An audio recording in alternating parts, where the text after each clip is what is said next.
रोज अमृत, मैं तुम्हारे साथ चलती हूँ।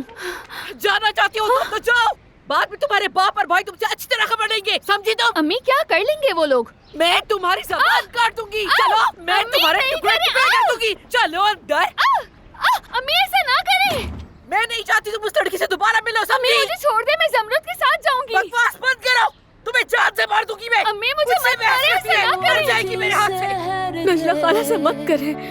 Açılır perde, düştüğüm yerde, düştüğüm yerde, derman sendedir.